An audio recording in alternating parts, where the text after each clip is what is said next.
नाशिकमध्ये आज मनसेसह महाविकास आघाडीची संयुक्त पत्रकार परिषद आणि बैठक झालेली आहे। यामध्ये काँग्रेसचे राहुल दिवे यांनी मनसेसोबत निवडणूक लढण्याचा निर्णय घेतलेला आहे। मात्र आता यावरूनच पक्षश्रेष्ठींनी राहुल दिवे यांना नोटीस पाठवली जाणार असल्याचं सांगितलेलं आहे। या संदर्भात काँग्रेसचे प्रदेशाध्यक्ष हर्षवर्धन सपकाळ यांनी देखील नोटीस पाठवली जाणार असल्याचं सांगितलं गेलेलं आहे। आणि या संदर्भात बोलण्यासाठी आपल्यासोबत राहुल दिवे आहेत। भाऊ, आपल्याला नोटीस येणार आहे। आपण आज जी बैठक झाली त्या बैठकीत आपण काही पक्षश्रेष्ठींना सांगितलं होतं की बैठक होणार आहे, बैठकी संदर्भातली माहिती दिलेली होती। नाही, मुळात असं आहे की आम्ही त्या ठिकाणी बैठक घेतली, पत्रकार परिषद घेतली, परंतु मी कुठल्याही प्रकारे जाहीर केलं नाही का आम्ही मनसेसोबत आघाडी करूनच लढू। आम्ही त्याच्यामध्ये असं सांगितलं की बैठक झाली, पत्रकार परिषद झाली, त्याचा आम्ही प्रस्ताव तयार करणार, स्थानिक कार्यकर्ते नेते आणि तो प्रदेशला पाठवणार निर्णय घेण्यासाठी की आम्ही महाविकास आघाडी करायची की नाही करायची, महाविकास आघाडीमध्ये मनसेला सोबत घ्यायचं का नाही घ्यायचं, हा निर्णय संपूर्ण प्रदेशचा असणार आहे। पण त्याचा प्रस्ताव आम्ही तयार करत आहोत आणि त्याला आम्ही अनुकूलता दाखवली। कारण ज्या पद्धतीने आम्ही संपूर्ण जिल्ह्याचा नगरपालिके वाईज दौरा केला तर आम्हाला अनेक ठिकाणी असं कळालं की मनसेला आपण सोबत घेतलं, शिवसेना उद्धव ठाकरे गटाला घेतलं, पवारसाहेबांच्या पक्षाला सोबत घेतलं तर निश्चित पक्षाला यश येऊ शकतं, पॅनल चांगले होऊ शकतं। काही ठिकाणी आम्हाला असं मिळालं का कोणालाच घेऊ नका सोबत, आपण एकट्या याच्यावर लढू। तर असा सगळा आम्ही अहवाल त्या ठिकाणी प्रदेशाध्यक्षांना कळवणार आहोत। आजची जी बैठक प्रेस झाली याच्यामध्ये आम्ही स्वतः जबाबदार कार्यकर्ते आहोत। आम्ही जिल्ह्याचं राजकारण करतो, आम्ही निवडणुका लढतो, आम्ही स्थानिक ठिकाणी पक्षाच्या ध्येय धोरणाचे अंमलबजावणी करतो। त्याच्यामुळं आम्ही एक जबाबदार पदाधिकारी म्हणून आम्ही स्वतःहून गेलो। प्रदेशने आम्हाला याच्यावर कळवलं नव्हतं निश्चित, परंतु आपल्या मीडियाच्या माध्यमातून अशी माहिती मिळते की प्रदेशाध्यक्ष आम्हाला कारणे दाखवा नोटीस पाठवणार आहे। परंतु अद्याप मला असं काही नोटीस पत्र किंवा ईमेल किंवा व्हॉट्सॲपला असं आलेलं नाही आहे।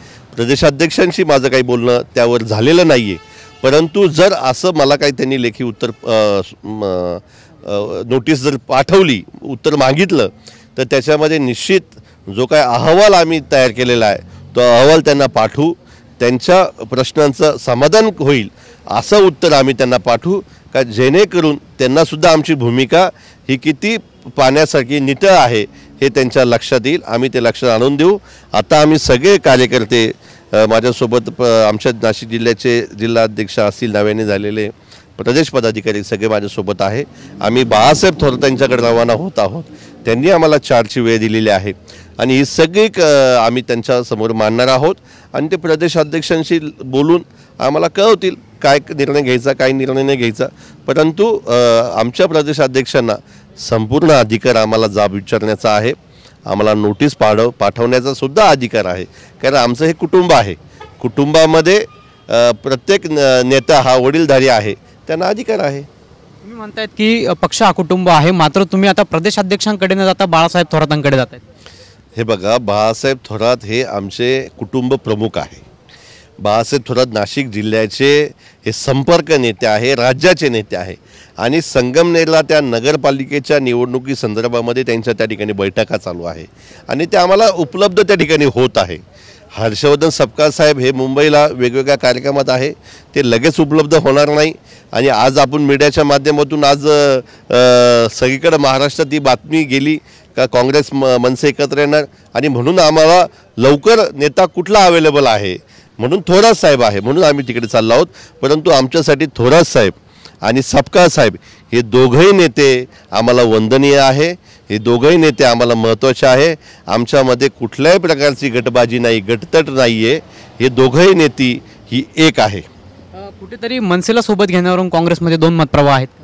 हो, निश्चित असू शकतं, प्रत्येक पक्षात असतो, प्रत्येक घरात असतो। आमच्या पक्षात असलं तर काही वावगं चुकीचं नाही आहे। कदाचित असं होऊ शकतं की मुंबई महापालिकेच्या आमच्या काँग्रेस पक्षाने एकला चलोरीची भूमिका घेतली, कदाचित इकडं भूमिका आमची वेगळी असू शकते।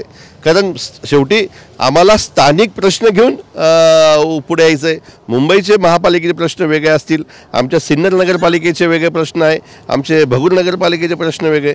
प्रत्येक ठिकाणची भौगोलिक परिस्थिती, प्रश्न उत्तरं हे वेगवेगळे असतात। शेवटी कार्यकर्ता हा तिथल्या स्थानिक नागरिकांच्या भल्यासाठी, त्यांचे प्रश्न सोडवण्यासाठी लढत असतो आणि पक्षाचे ध्येय धोरण तेच आहे का आपल्याला लोकशाहीमध्ये आपल्याला जनतेचा सेवा करायची आहे, म्हणून तो मुद्दा हट्टास आहे आमचा. नक्कीच तुम्ही म्हणतायत की स्थानिक पातळीवरती आता ही कार्यकर्त्यांची जरी निवडणूक असली तरी स्थानिक पातळीवरती हा निर्णय घेण्यासंदर्भात काही पक्षानं सांगितलेलं आहे की स्थानिक पातळीवरच निर्णय घ्यावा किंवा पक्षश्रेष्ठींना विचारून या संदर्भात पुढील पाऊल टाकावीत अशा बद्दल, कारण की आपण जो निर्णय घेतला त्यानंतर माध्यमांना अशी माहिती दिली गेली की आपल्याला नोटीस पाठवली जाणार. नाही, नोटीस मी तुमच्याच माध्यमातून ऐकतोय नोटीस पाठवणार आहे म्हणून, पण उत्तर आम्ही त्याचं निश्चित आम्ही देऊ. आणि प्रदेशनेच आम्हाला मागच्या मिटिंगला सांगितलं होतं, ज्यावेळेस स्वतः हर्षवर्धन सपकाळ साहेब हे नाशिक दौऱ्यावर होते आणि नाशिकमध्ये आम्हाला त्यांनी स्पष्ट सांगितलं होतं की तुमचे स्थानिक निर्णय आहे हे तुम्ही घ्या, फक्त निर्णय घेत असताना त्याच्या अंमलबजावणीच्या अगोदर आमचं त्याच्यामध्ये ॲप्रुव्हल घ्या, आमची सहमती घ्या आणि आम्ही त्याचप्रमाणे आम्ही चाचपणी करत आहोत आणि चाचपणी झाल्यावर आम्ही त्यांना तसा प्रस्ताव पाठवणारच होतो. जर त्यांनी आम्हाला त्याच्यामध्ये जर सांगितलं का पुढे जा तर आम्ही जाणार, त्यांनी सांगितलं थांबून घ्या, अशी युती करू आघाडी करू नका तर आम्ही करणार नाही. परंतु प्रदेशने आम्हाला मात्र सूचना दिल्या होत्या की स्थानिक निवडणुका आहेत, तुम्हाला हाताळायच्या आहे, त्याच्यामुळे निर्णय घेण्याचे अधिकार हे तुम्हाला आहे, पण त्याचा ॲप्रुव्हल मात्र आमचा लागेल. नक्कीच तुम्ही आता बाळासाहेब थोरातांच्या भेटीला जात आहात, तर तुम्ही म्हणालात की अहवाल जो आहे तो तयार केलेला आहे, तो अहवाल जो आहे तो नोटीसीत देखील पाठवा आणि बाळासाहेब थोरातांना देखील पाठवणार आहात. नेमका हा अहवाल काय आहे, तुम्ही कशा पद्धतीनं सर्वे केलेला आहे, जनसामान्यात जाऊन केलेला आहे की पक्षांच्या कार्यकर्त्यांचा जो विचार आहे तो लक्षात घेतलेला आहे? नाही, आम्ही नगरपालिका आमच्याकडं 2 दक्षिण आणि उत्तर अशा जिल्ह्याची निर्मिती आम्ही केलेली आहे आणि त्याच्यामध्ये आम्ही 2 जिल्हाध्यक्ष नेमलेले आहे. एका उत्तर भागामध्ये आमच्याकडं जवळपास 8 नगरपालिका आहे आणि दक्षिण भागामध्ये आमच्याकडे 3 नगरपालिका आहे. या 8 नगरपालिकेमध्ये आम्ही जाऊन चाचपणी केली. उरलेल्या दुसऱ्या भागामधल्या 3 नगरपालिकेमध्ये आम्ही अहवाल चर्चा मागवली आहे. असे आम्ही कार्यकर्ते भावनाचा एक प्रस्ताव केलेला आहे. त्यानंतर आम्ही एक गुप्त सर्वे केला होता एक प्रायव्हेट खाजगी एजन्सीकडनं. त्या खाजगी एजन्सीचा सुद्धा सर्वे आमच्याकडे आहे. आम्ही साधारण प्रत्येक नगरपालिकेमध्ये जवळपास 5000 सॅम्पलचा सर्वे केलेला आहे. तो सॅम्पलचा सुद्धा आम्ही अहवाल तो रिपोर्ट आमच्याकडं आलेला आहे आणि तो सुद्धा गुप्त आहे, त्याच्यामुळे मला माध्यमांना सांगता येणार नाही. परंतु आम्ही दोन्ही सर्वे मात्र प्रदेशला आणखी मोकळेपणाने कसं कळेल असा आम्ही सर्वे केलेला आहे. तो प्रस्ताव आम्ही त्यांना पाठवणार आहोत. मात्र आता हा अहवाल दाखवल्यानंतर, सादर केल्यानंतर जी नोटीस तुम्हाला येणार आहे त्या काय वाटतं, ह्या अहवालातनं त्यांचं समाधान होईल पक्षश्रेष्ठीतलं? मला असं वाटतं नोटीस मला आली नाही आहे आणि मला अजूनही शंका आहे की मला नोटीस पाठवतील आमचे अध्यक्ष, कारण अध्यक्षांचा माझ्यावर पण तेवढाच विश्वास आहे जेवढा थोरात साहेबांचा आहे. आणि मला कुठेतरी ह्या अहवालातनं वरिष्ठ नेत्यांचं समाधान होईल? निश्चित होईल मला असं वाटतं. आणि अहवालामध्ये जर त्यांचं समाधान झालं नाही आणि त्यांनी सांगितलं का मनसेला सोबत घ्यायचं नाही, तर मग आम्ही मनसेला सोडून आम्ही निवडणुकीला समोर जाऊ. नक्कीच आपल्यासोबत काँग्रेसचे राहुल दिवे होते. आज नाशिकमध्ये जी मनसेसह महाविकास आघाडीची पत्रकार परिषद झालेली आहे त्यामध्ये त्यांनी मनसेसोबत लढण्याचा निर्णय घेतला होता आणि त्यानंतर कुठेतरी आपल्याला काँग्रेसमध्ये 2 मतप्रवाह असल्याचं पाहायला मिळतंय.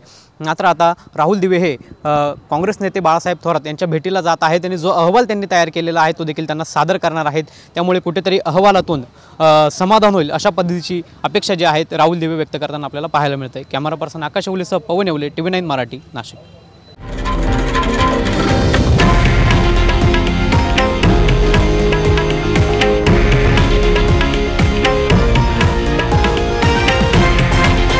हे आहे देशातील नंबर 1 न्यूज नेटवर्क आणि आपण पाहत आहात TV9 मराठी, एकमेव.